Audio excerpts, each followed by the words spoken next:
자, 오늘은 이제 그 누가복음 23장에 있는 말씀을 이제 가지고 하나님의 말씀을 전해드리도록 하겠습니다. 구약 시대에는 목자를 위해서 양들이 희생이 되었습니다. 그리고 그래서 이제 수많은 양들이 이렇게 희생을 당했죠.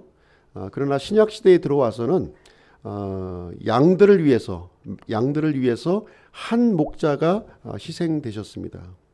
한 목자의 희생으로 말미암아 수많은 양들이 살아나게 되었습니다. 여기서 이제 한 목자는요, 예수 그리스도를 의미하고 있는 것이죠. 예수님은 하나님의 아들로서 사람이 되셨어요.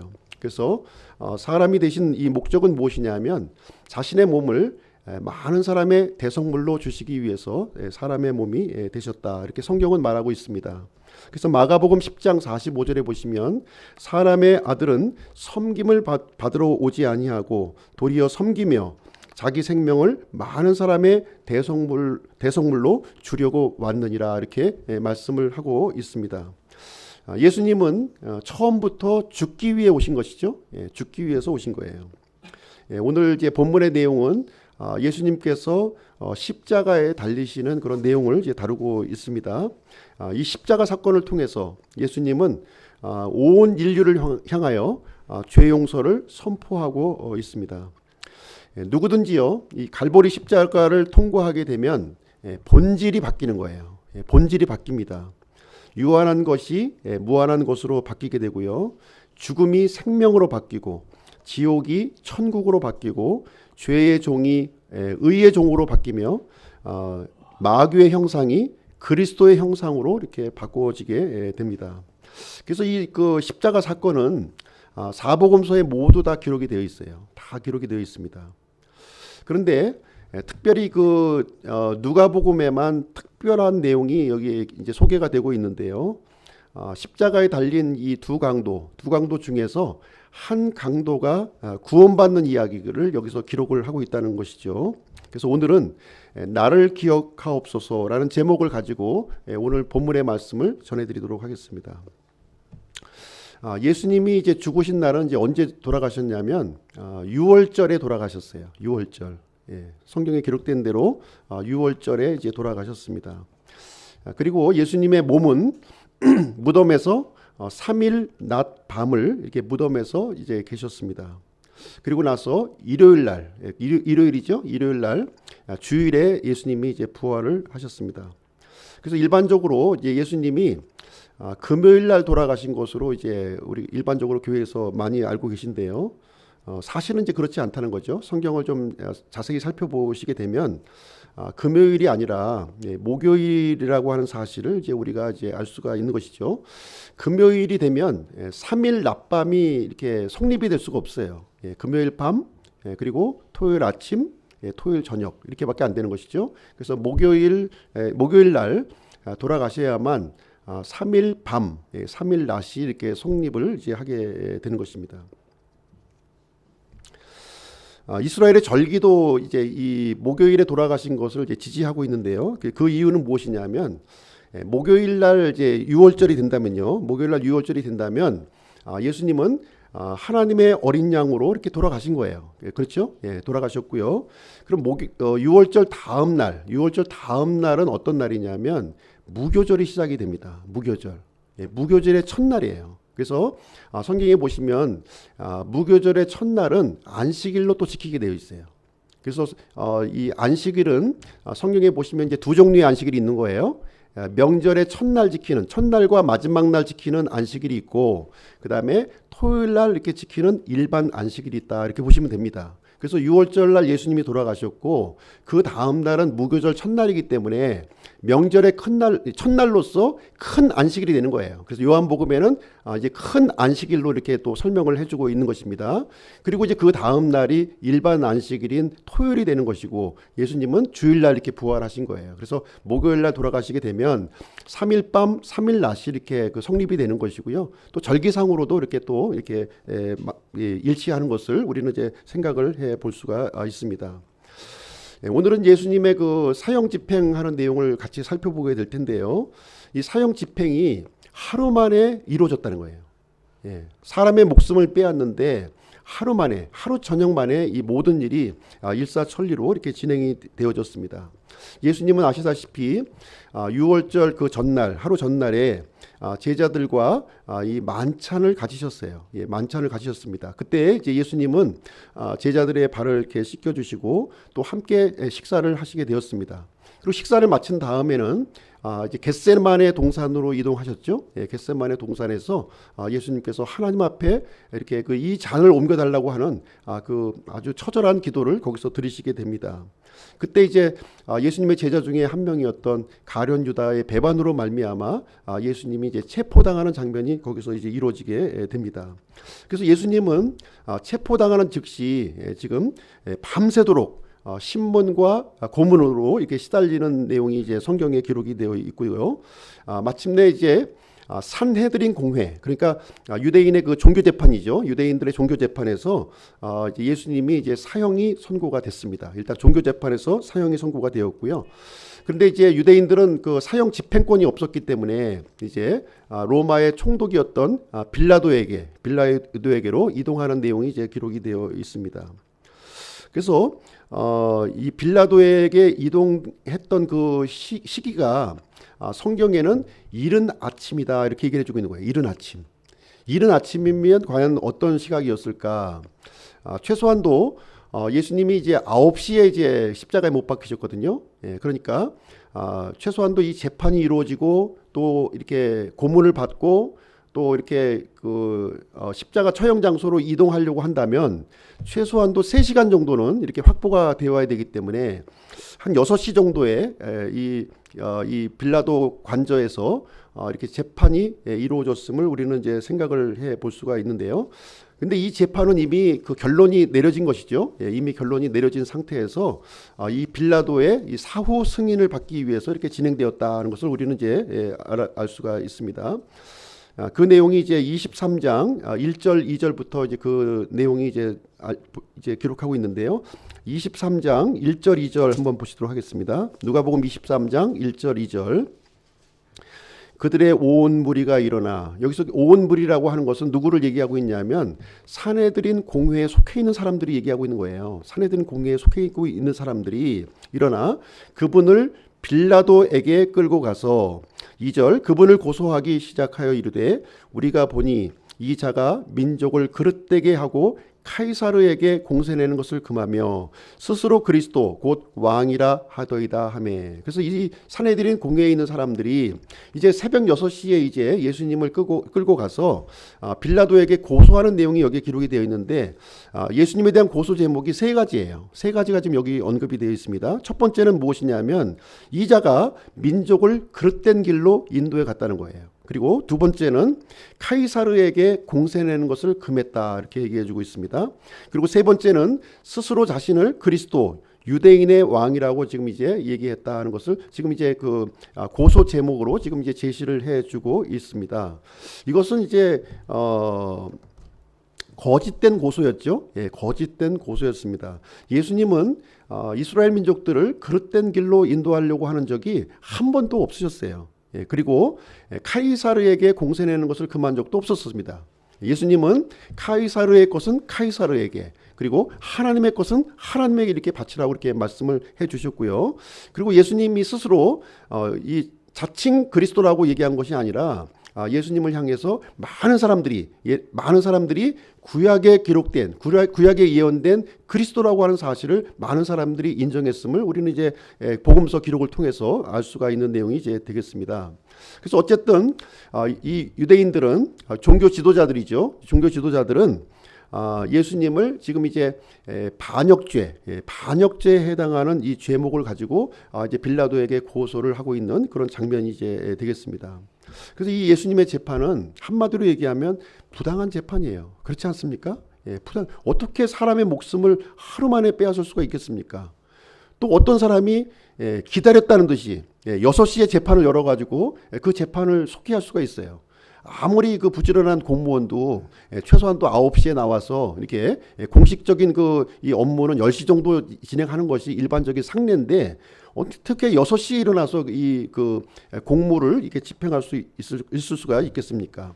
그리고 예수님의 그 재판하는 과정도 이렇게 살펴보시게 되면 검사는 있는데 누가 없어요? 변호인이 없는 거예요. 변호인이 없는 그 재판을 지금 이제 진행하고 있었습니다. 그리고 또 이 재판에는 반드시 어떤 죄목을 결정하기 위해서는 증인이라든가 증거가 있어야 되는데 아무런 증인도 없고 아무런 증거도 없이 지금 일방적인 주장에 의해서 지금 매도가 되고 있는 그런 상황이 이제 되겠습니다. 그리고 또 한 가지 또 우리가 여기서 알 수 있는 내용은 무엇이냐면 이 고소를 받고 있는 이 빌라도 입장에서 재판관이죠. 재판관 입장에서 이렇게 보았을 때 예수님의 죄목을 이렇게 하나하나 이렇게 살펴보았을 때 예수님의 죄가 없다고 하는 사실이 밝혀진 거예요. 여기에 보시게 되면 4절 말씀 보겠습니다. 23장 4절에 보시게 되면 이에 빌라도가 수제사장들과 사람들에게 이르되 나는 이 사람에게서 아무 잘못도 찾지 못하였느니라. 그러니까 재판관조차도 예수님이 죄가 없다 지금 얘기를 하고 있는 상황이 이제 되고 있는 것이죠. 14절 말씀도 보시게 되면 동일한 말씀이 기록되어 있는데요. 14절 그들에게 이르되 너희가 이 사람을 내게로 데려와 백성을 나쁜 길로 이끄는 자라 하였도다. 보라 내가 너희 앞에서 그를 조사하였으되 너희가 고소하는 그 일들에 대하여 내가 이 사람에게서 아무 잘못도 찾지 못하였고 이렇게 얘기를 해주고 있어요. 그 다음에 22절도 한번 보겠습니다. 22절 보시게 되면 그가 그들에게 세 번째 이르되 이 빌라도가 세 번째 지금 반복해서 동일한 얘기를 해주고 있는 거예요. 도대체 그가 무슨 악한 일을 하였느냐 나는 그에게서 죽일 이유를 찾지 못하였나니 그러므로 그를 징계하고 가게 하리라 하더라. 그래서 이 빌라도는 어떻게 하든지 예수님이 죄가 없었기 때문에 예수님을 풀어주려고 하는 마음이 지금 있었다 하는 것을 여기서 이제 살펴볼 수가 있습니다. 그렇지만 이 종교 지도자들은 소리를 높여가면서 예수님을 이제 사형에 집행해야 된다 지금 소리를 높여주고 있는 것이고요. 이 빌라도는 이 종교 지도자들의 이 그 목소리를 이길 수 없었다 이렇게 성경은 우리에게 말씀을 해주고 있습니다. 그래서 유약한 이 빌라도는 총독이었음에도 불구하고 사람들을 의식해서 예수님을 십자가형으로 선고하는 장면이 여기에 이제 기록이 되어 있습니다.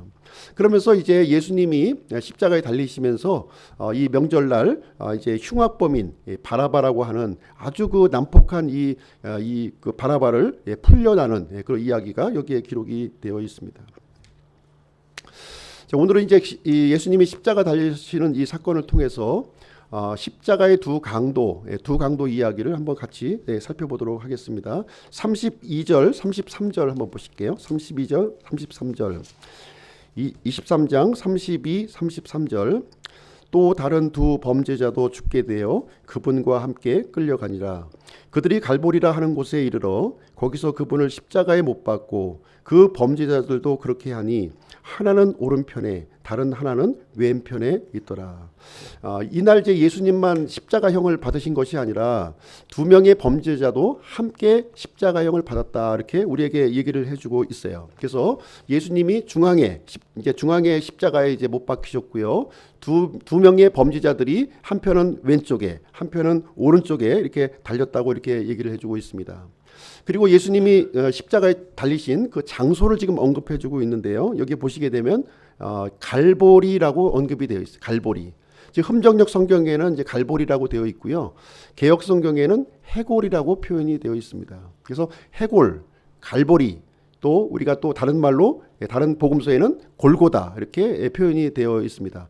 예수님이 십자가에 못 박힌 장소를 해골, 갈보리, 그 다음에 골고다 이렇게 명시를 해주고 있는 것인데요. 이것은 무슨 얘기냐면 같은 단어예요. 지금 같은 단어인데 해골이라고 하는 단어는 그리스어를 얘기해주고 있는 것이고 그 다음에 골고다 하면은 이것은 히브리어예요. 히브리어로 이제 해골이라는 뜻이 되는 것이죠.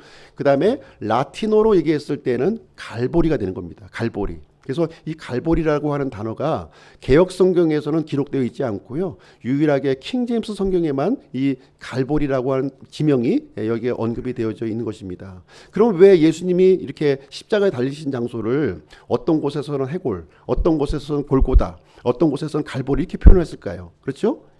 그 이유는 무엇이냐면 그 당시에 사용하는 언어가 이 세 가지였다는 거예요. 그래서 그 당시에 살고 있는 모든 사람이 이 예수님이 십자가에 달리신 이 장소를 알 수 있도록 하기 위해서 세 가지의 언어로 기록되었구나 하는 것을 우리는 이제 생각을 해볼 수가 있는 것이 되겠습니다. 자, 여기에 이제 두 명의 범죄자, 예수님이 십자가를 달리시면서 두 명의 범죄자가 등장하는데 왜 두 명의 범죄자가 등장할까? 그 이유는 우리는 이 성경 기록의 성취를 보여주고 있는 사건이 되겠습니다. 이것은 성경 기록, 이미 기록되어 있는 성경 기록이 성취되고 있는 내용을 우리에게 보여주고 있는 거예요. 이사야서 53장 2절 말씀에 보시게 되면 이 고난받는 메시아가 범법자들과 함께 계수되었다, 이렇게 얘기를 해주고 있는 거예요. 이 이사야 대언자는 지금 예수님이 오시기 전에 700년 전에 살았던 사람이에요. 700년 전에 살았던 사람이 앞으로 오실 이 고난받는 메시아가 범법자들과 함께 이렇게 계수가 된다고 이렇게 기록이 되어 있는 거예요. 그래서 이 말씀을 성취하시기 위해서 예수님은 지금 두 명의 이 범죄자들과 함께 십자가에 못 박히고 있는 장면을 여기서 얘기를 해주고 있는 것입니다. 예수님은요, 많은 고문을 당하셨어요. 그렇죠? 채찍질을 당하셨고, 그리고 가시 면류관을 써서 지금 온 얼굴이 퉁퉁 부어 있는 그런 모습을 이제 보여주고 있는 것입니다. 뿐만 아니라 지금 이제 양손에 이제 못이 박혔고요. 그리고 두 발이 포개어져서 또 못이 박혀져 있는 그런 상황입니다. 이런 상황에 지금 처했음에도 불구하고 예수님은 아무 말도 하지 않으셨어요. 마치 도살장에 끌려가는 이 털 깎는 양처럼 아무 말도 없이 잠잠하게 그 모든 것을 다 이렇게 감당하시게 되었습니다. 근데 오늘 본문의 말씀을 보시게 되면 34절에 보시면 십자가에 달리신 다음에 예수님께서 첫 번째로 하시는 말씀이 거기에 기록이 되어 있습니다. 그 말씀을 읽어보겠습니다. 34절. 그때 예수님께서 이르시되 아버지여 저들을 용서하여 주옵소서. 저들은 자기들이 하는 일을 알지 못하나이다 하시더라. 그들이 그분의 옷을 나누어 제비를 뽑고, 예수님은 많은 사람들이 이렇게 자신을 조롱하고 이렇게 모독하고 이렇게 이런 일들을 이렇게 보면서 예수님은 그 사람들을 위해서 어떤 말씀을 해주셨습니까? 여기에 보시면 저들을 용서하여 주옵소서 하는 기도를 예수님께서 하시는 대목이 여기에 이제 기록이 되어 있습니다. 이것이 예수님께서 총 십자가에서 7마디를 하셨죠. 총 7마디를 해주셨는데 첫 번째로 해주시는 말씀이 이 말씀이 되겠습니다. 이 말씀을 누구를 위해서 했냐면 바로 자신을 지금 조롱하고 비방하는 그 사람들을 위해서 이 용서의 기도를 해 주셨습니다. 예수님의 기도는 지금도 유효하죠. 그렇죠? 지금도 이 예수님의 기도 때문에 우리가 이 하나님 앞에 용서를 받을 수 있는 길이 이제 마련되는 것입니다.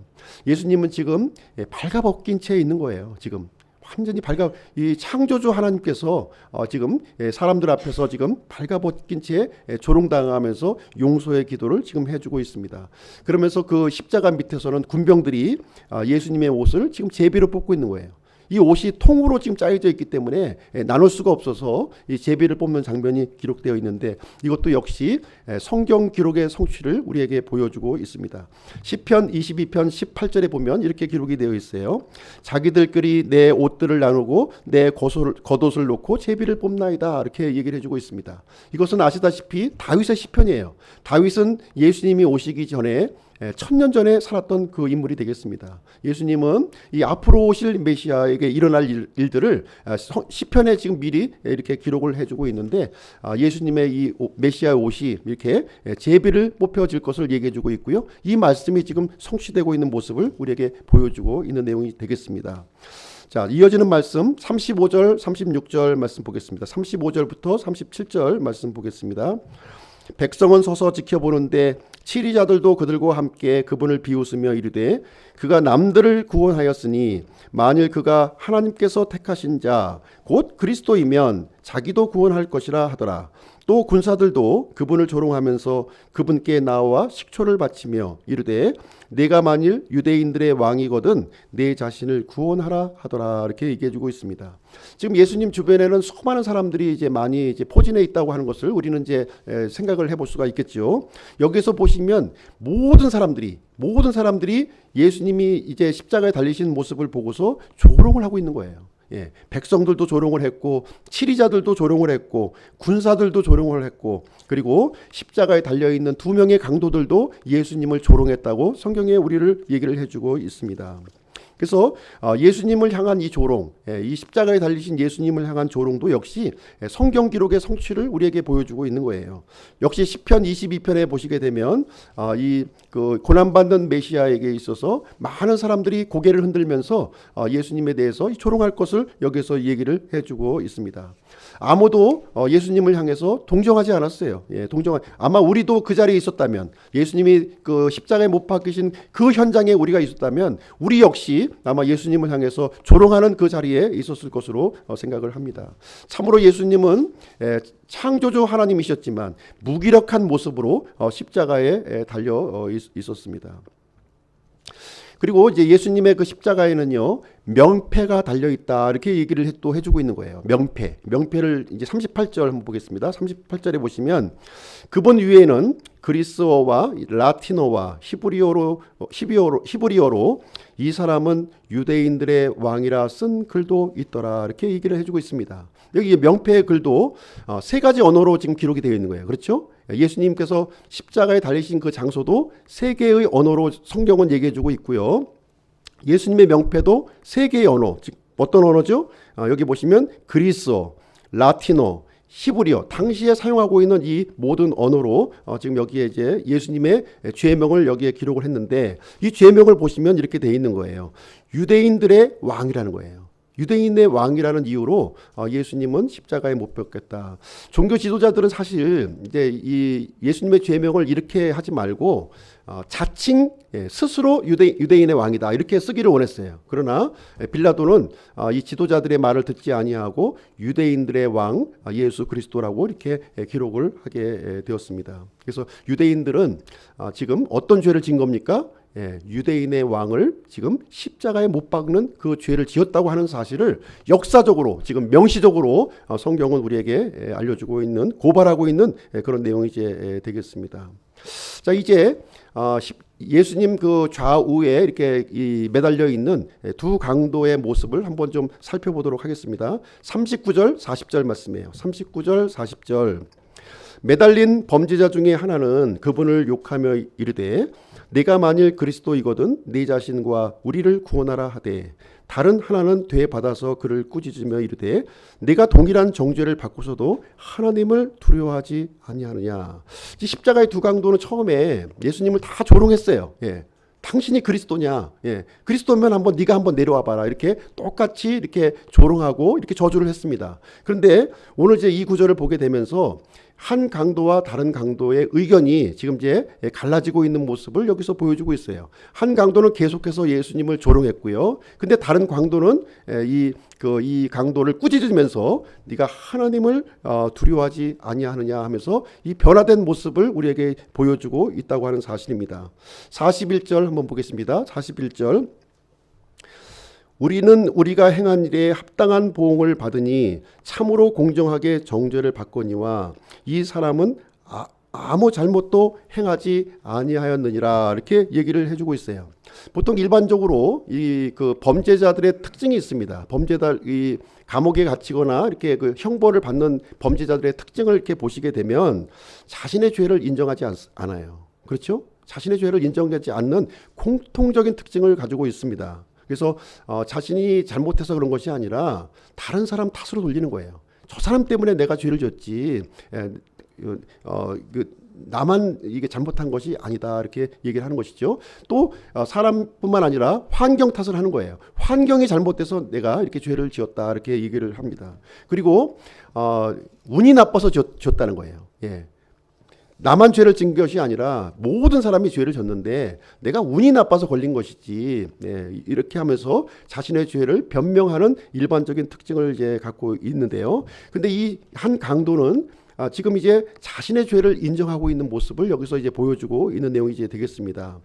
또 한 가지 중요한 변화는 무엇이냐면 예수님에 대한 태도가 달라진 거예요.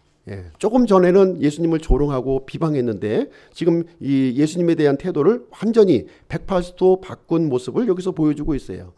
지금 옆에 중앙에 있는 예수님은 죄가 없으신 분이라는 거예요. 의로우신 분이라는 겁니다. 아무 잘못도 없는 분이라고 하는 이 태도를 이제 이 십자가 강도는 보여주고 있습니다. 뿐만 아니죠. 이 강도의 고백은 여기서 그치질 않고요. 42절 말씀을 한번 보겠습니다. 42절. 예수님께 이르되 주여 주께서 주의 왕국으로 들어오실 때에 나를 기억하옵소서 하매. 그래서 여기 강도는요 예수님을 향해서 뭐라고 부르고 있습니까? 지금 주라고 지금 고백을 하고 있는 거예요. 주라고 지금 고백을 해주고 있고, 그리고 주의 왕국으로 들어오실 때 지금 이제 이 강도의 마음 속에는 하나님의 왕국을 지금 기다리는 그 믿음이 있구나 하는 사실을 여기서 이 고백을 통해서 우리는 살펴볼 수가 있는 것입니다. 그리고 나서 예수님께 나를 기억하옵소서 하면서 지금 예수님에게 구원 요청을 하는 그 장면이 여기에 이제 소개가 되고 있습니다. 이 강도는 처음에 예수님을 비방했던 사람이었어요. 그렇죠? 그렇지만 지금 이제 예수님을 변호하고 뿐만 아니라 자신의 주로 지금 고백하는 모습을 여기서 보여주고 있습니다. 제발 구원해달라고 하는 간절한 요청을 예수님께 행하고 있습니다. 이 강도는요, 예수님의 말씀을 묵상한 거예요. 그 전까지 그 중요한 전환점이 있었던 일이 있었는데요. 이것은 예수님께서 십자가에서 처음 여신 말씀을 이 강도는 계속해서 묵상했음을 알 수가 있고요. 이 말씀의 묵상을 통해서 믿음이 이제 들어왔다고 하는 사실을 우리는 이제 생각을 해볼 수가 있는 것이죠. 예수님께서 뭐라고 말씀하셨나요? 십자가에서 아버지여 저들을 용서하여 주옵소서 저들은 자기들이 하는 일을 알지 못하나이다 하는 예수님의 이 용서의 기도를 듣고서 이 십자가의 강도는 완전히 변화된 모습, 새로운 믿음을 소유했구나 하는 사실을 여기서 발견하게 됩니다. 예수님의 말씀을 듣는 순간 성령님이 이렇게 역사하신 것이죠. 성령님이 역사하셨고 이 성령님의 역사하심에 강도가 거기에 자신의 마음을 이렇게 내어놓았다 하는 것을 여기서 보게 됩니다. 그래서 바로 옆에 있는 이 예수님이 바로 하나님이시요 그리스도요 의로운 분이라고 하는 사실을 여기서 발견하게 된 것입니다.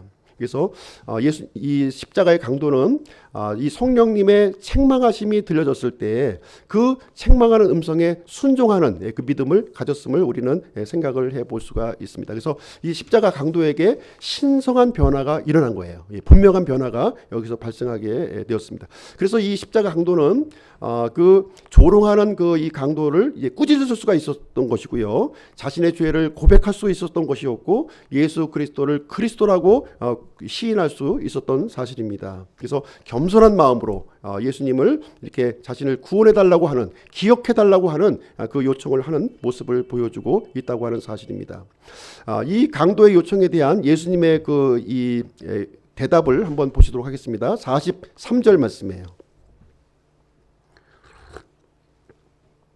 43절 예수님께서 그에게 이르시되 진실로 내가 네게 이르노니 오늘 내가 나와 함께 낙원에 있으리라 하시니라. 예수님은요 이 강도의 요청을 즉각적으로 이렇게 받아 주셨습니다. 구원은 즉각적인 거예요. 이렇게 해요. 즉각적으로 이루어지는 겁니다.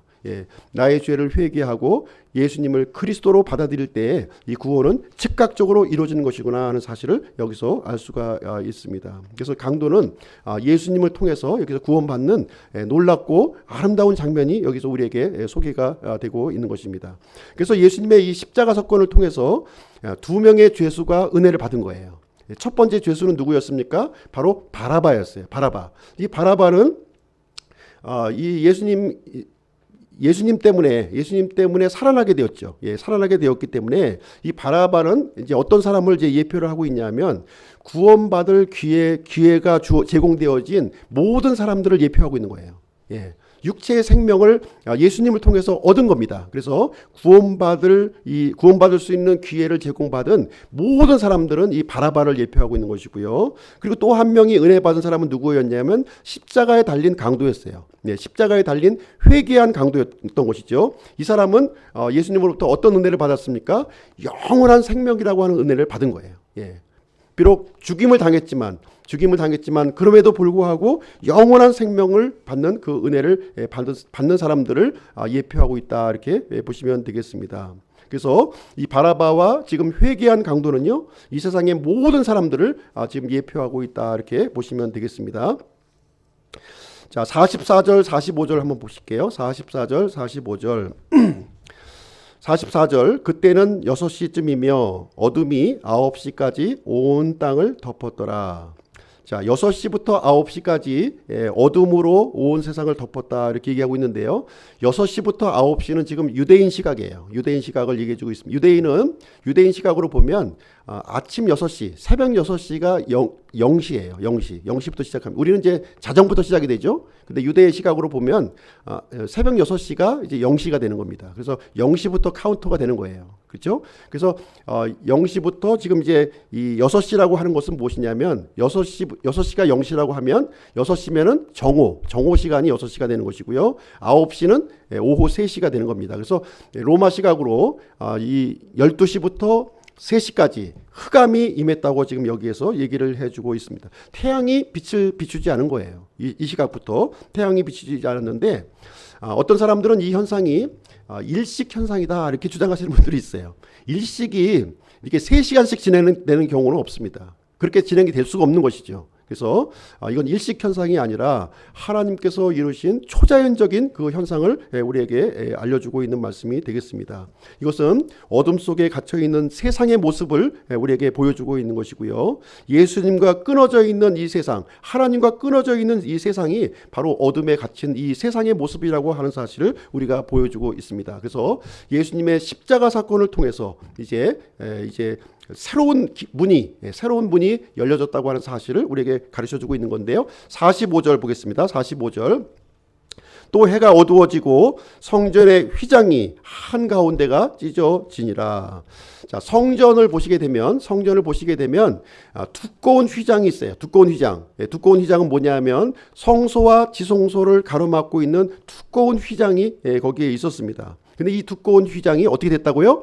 위에서부터 아래로 한 가운데가 찢어졌다 이렇게 얘기를 해주고 있습니다. 이 지성소 안에는 누가 계십니까? 거룩하신 하나님이 임재해 계신 거예요. 거룩하신 하나님 앞에 들어갈 수 있는 이 새로운 문을 하나님께서 열어주셨다 이렇게 얘기를 해주고 있습니다. 이 지성소 안에는요 아무나 들어갈 수가 없는 거예요. 들어가면 다 이 죽임을 당하게 됩니다.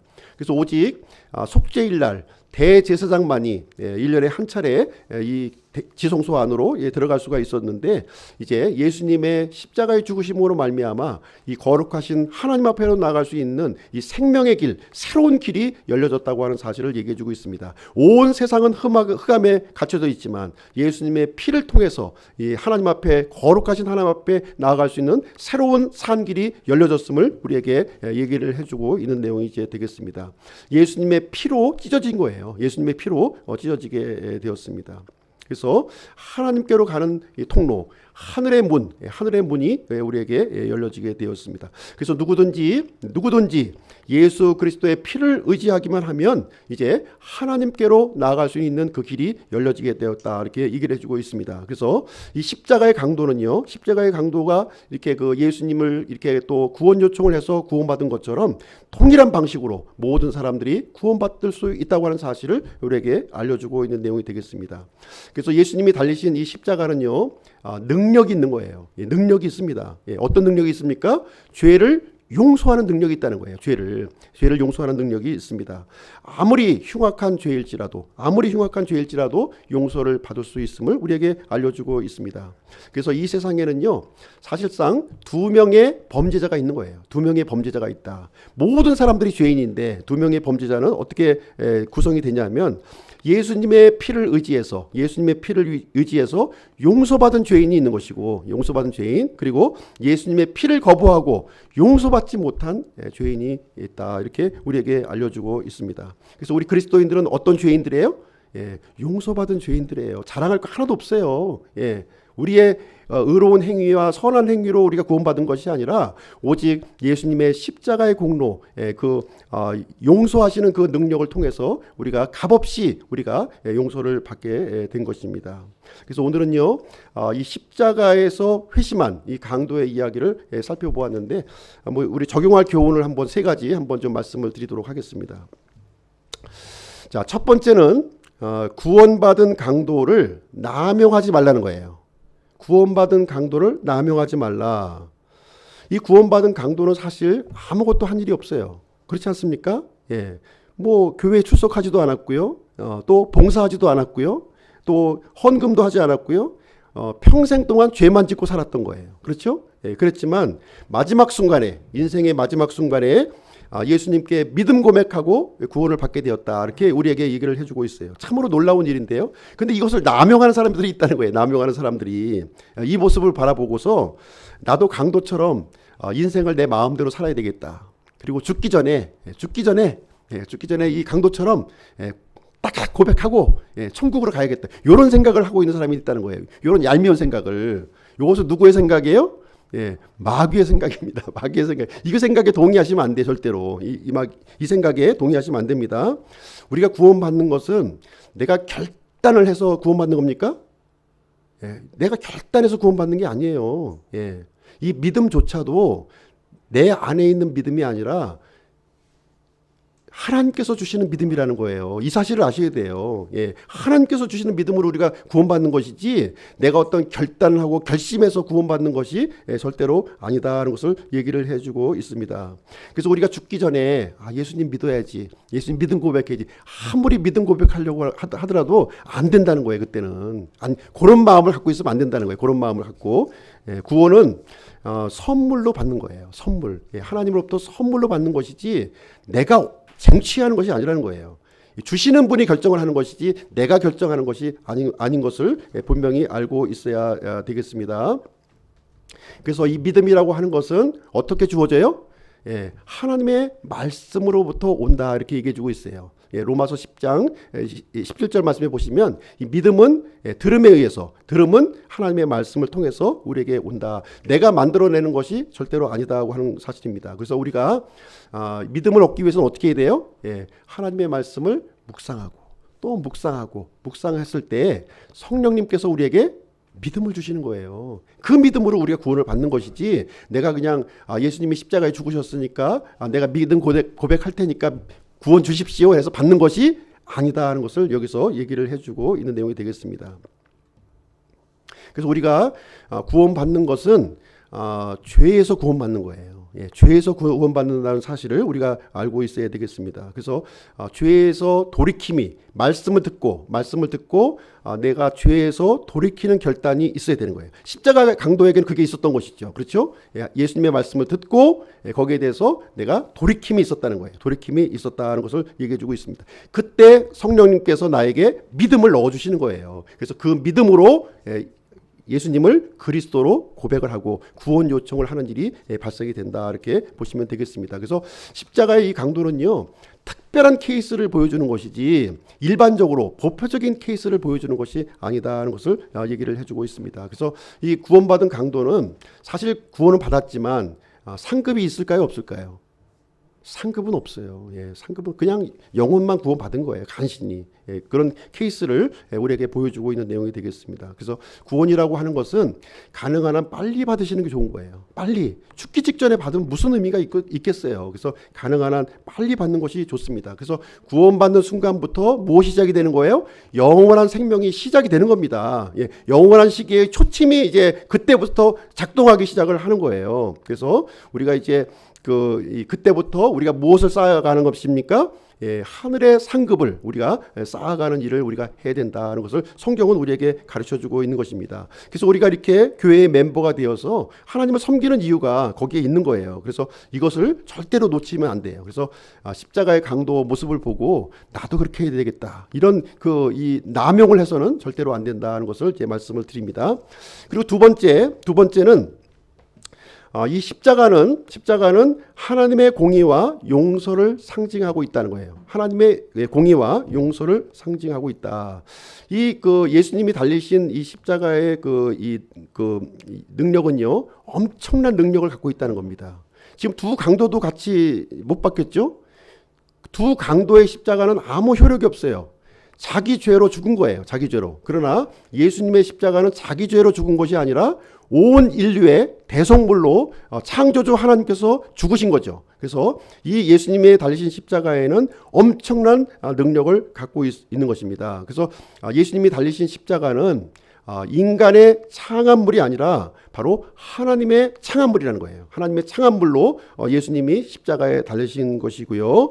그래서 이 십자가에는 하나님의 파워, 영원한 파워가 거기에 이제 있다는 것을 우리에게 얘기를 해주고 있습니다.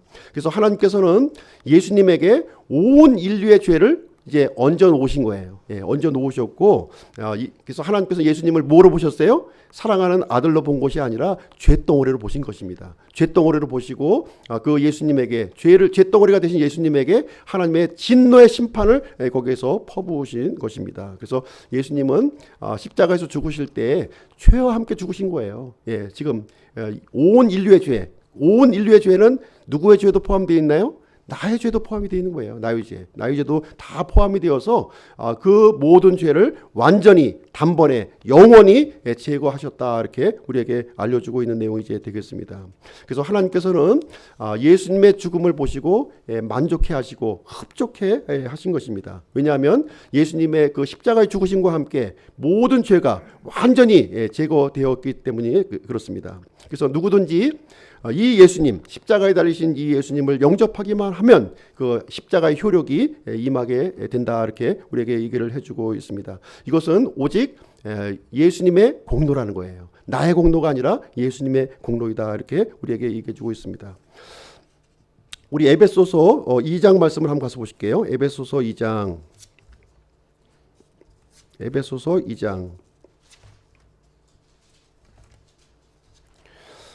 293페이지 한번 보시겠습니다. 292페이지. 에베소서 2장 8절 9절 보겠습니다. 8절 9절. 에베소서 2장 8절 9절. 우리가 잘 알고 있는 말씀인데요. 너희가 믿음을 통해 은혜로 구원을 받았나니 그것은 너희 자신에게서 난 것이 아니요 하나님의 선물이니라. 행위에서 난 것이 아니니 이것은 아무도 자랑하지 못하게 하려 함이라.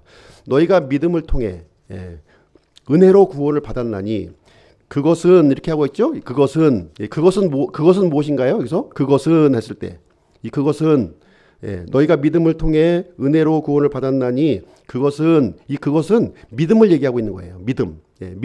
믿음은 너희 자신에게서 난 것이 아니요 하나님의 선물이니라. 구원이 아니에요. 구원이 선물이 아닙니다. 믿음이 선물이에요. 구원은 뭐예요? 믿음의 결과예요. 믿음의 결과로 우리에게 주어진 것이고요. 하나님께서 우리에게 선물로 주신 것은 무엇입니까? 믿음을 우리에게 선물로 주셨다는, 구원받는 믿음을 우리에게 선물로 주셨다, 이렇게 얘기를 해주고 있는 것입니다. 그러면서 10절 말씀만 보실게요. 10절. 우리에게 믿음을 주신 목적이 거기에 기록이 되어 있습니다. 왜 믿음을 주셨는가, 그 목적을 보겠습니다. 10절.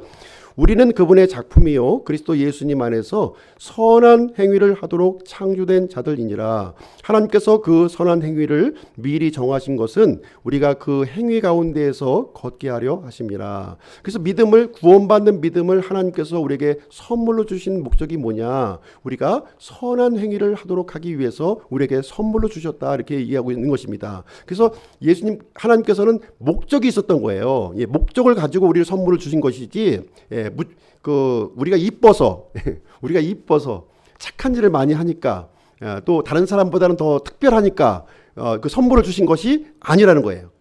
하나님께서는 이 선물을 주신 분명한 목적이 있습니다. 분명한 목적이 무엇이냐면 이 믿음을 통해서 구원을 받고 그 다음에 하나님의 이 작품이 되도록 하기 위해서, 하나님의 작품으로 만들어 주시기 위해서 믿음을 선물로 주셨다, 이 얘기를 우리가 분명하게 이해를 할 수 있어야 되겠습니다. 그래서 우리가 구원이라고 하는 것은 나중에 이제 이렇게 지옥에 가지 않고 천국에 가는 것을 얘기하고 있는 것이 아니에요. 그래서 이 구원을 주신 것은 하나님의 작품으로서 이 선한 행위를 우리가 하고 하나님의 영광을 드러내도록, 세상 가운데 드러내도록 하기 위해서 우리를 구원해 주셨다는 사실을 우리에게 말씀을 해주고 있습니다. 그래서 우리 그리스도인들은 우리가 용서받은 죄인이라고 하는 사실을 절대로 잊으시면 안 되는 거예요. 내가 잘나서 특별해서 아주 뭔가 좀 하나님 앞에 이쁜 짓을 해서 내가 하나님이 나를 구원해 주신 것이 절대로 아니라는 거예요. 십자가의 강도처럼 죽어 마땅한 십자가로 말미암아 죽어 마땅한 우리 죄인이었다는 거예요. 그 사실을 인정하고 그리스도만이 우리에게 구원을 줄 수 있다고 하는 사실을 우리가 인정할 때 우리에게 구원이 주는 것이지, 그 의미를 우리가 분명히 알 수 있어야 되겠습니다. 세 번째 교훈 말씀드리도록 하겠습니다. 세 번째 교훈은 무엇이냐면 하나님의 기억이 사람의 구원이라는 거예요. 하나님의 기억이 사람의 구원이다. 이 십자가 강도가, 구원받은 강도가 어떻게 고백했습니까? 나를 기억하옵소서, 이렇게 예수님께 요청을 했어요. 그렇죠? 지옥에 가는 사람들은 하나님의 기억에서 잊혀진 사람들이에요. 그렇죠? 잊혀진 사람들입니다. 영원히 하나님과 분리된 장소로 가게 되는 거예요. 그래서 지옥에 간 사람들은 이름이 없다고 그랬죠. 하나님에게 잊혀진 존재이기 때문에 이름이 없는 거예요. 그러나 하나님께 기억된 사람이 있다는 거죠. 기억된 사람이 있다. 바로 이 사람들이 바로 구원받은 사람이다. 이렇게 우리에게 말씀을 해주고 있습니다. 그래서 이 십자가의 강도는 예수님께 긍휼을 요청한 거예요. 나를 기억하옵소서. 이 얘기는 무엇이냐면 나를 구원해 달라고 하는 그런 간절한 요청이 이제 되겠습니다. 그래서 예수님 앞에는 죄를 적게 지은 사람, 죄를 많이 지은 사람만 있을 뿐이에요. 똑같은 죄인만 있는 거예요. 똑같은 죄인만 있을 뿐입니다. 그래서 우리 모두는 예수님의 용서, 예수님의 긍휼이 필요한 죄인이라고 하는 사실을 우리가 분명히 인식하고 예수님을 그리스도로 받아들일 때 우리에게 구원, 영원한 생명이 시작되게 되는 것입니다. 그래서 이 구원받은 강도를 이제 보시게 되면 이 구원받은 강도의 믿음이 참으로 놀라운 거예요. 그냥 단순히 그 로또 복권 당첨하듯이 우연히 이렇게 행운의 어떤 찬스를 잡은 것이 아니라는 거예요. 이 구원받은 강도는요, 이 구원에 필요한 아주 필수적인 믿음을 이렇게 갖고 있었다 하는 것을 우리는 이제 볼 수가 있는 것입니다. 이 구원받은 강도는 자신이 지옥에 갈 죄인이라고 하는 사실을 인정하고 있었다는 거예요. 알고 있었다는 사실이고요. 그래서 자신의 죄를 깨달은 거예요. 자신의 죄를 깨달았고, 이제 오직 예수님을 통해서만 내가 죄 용서 받을 수 있다고 하는 사실을 이렇게 알게 되었음을 우리는 볼 수가 있습니다. 그래서 이 십자가의 강도는 나의 실체를 알았고 예수님의 실체를 분명히 이게 알고 있었던 사람이었다. 그래서 예수님을 이게 전적으로 붙들므로 말미암아 구원받은 케이스를 우리에게 알려주고 있는 말씀이 이제 되겠습니다. 자, 결론을 이제 말씀드릴게요. 결론은 우리가 구원받기 위해서는 예수님의 십자가가 나의 십자가가 되어야 되는 거예요. 예수님은 십자가를 통해서 모든 죄를 다 해결하셨습니다.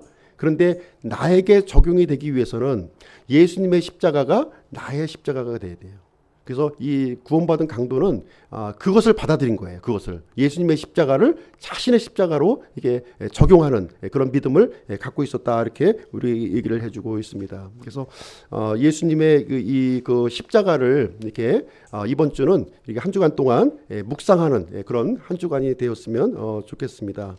그래서 우리가 구원받은 우리 그리스도인들은 예수님의 몸된 이 교회를 이렇게 세워나가는 이 하늘의 복을 이렇게 풍성히 누리는 그러한 삶을 살아가시기를 간절히 원합니다. 그리고 이 다시 오실 예수님, 이 재림하신 예수님을 이렇게 사모하고 준비하는 우리 기쁨 침례교회 성도님들이 되시기를 주님의 이름으로 축복드립니다.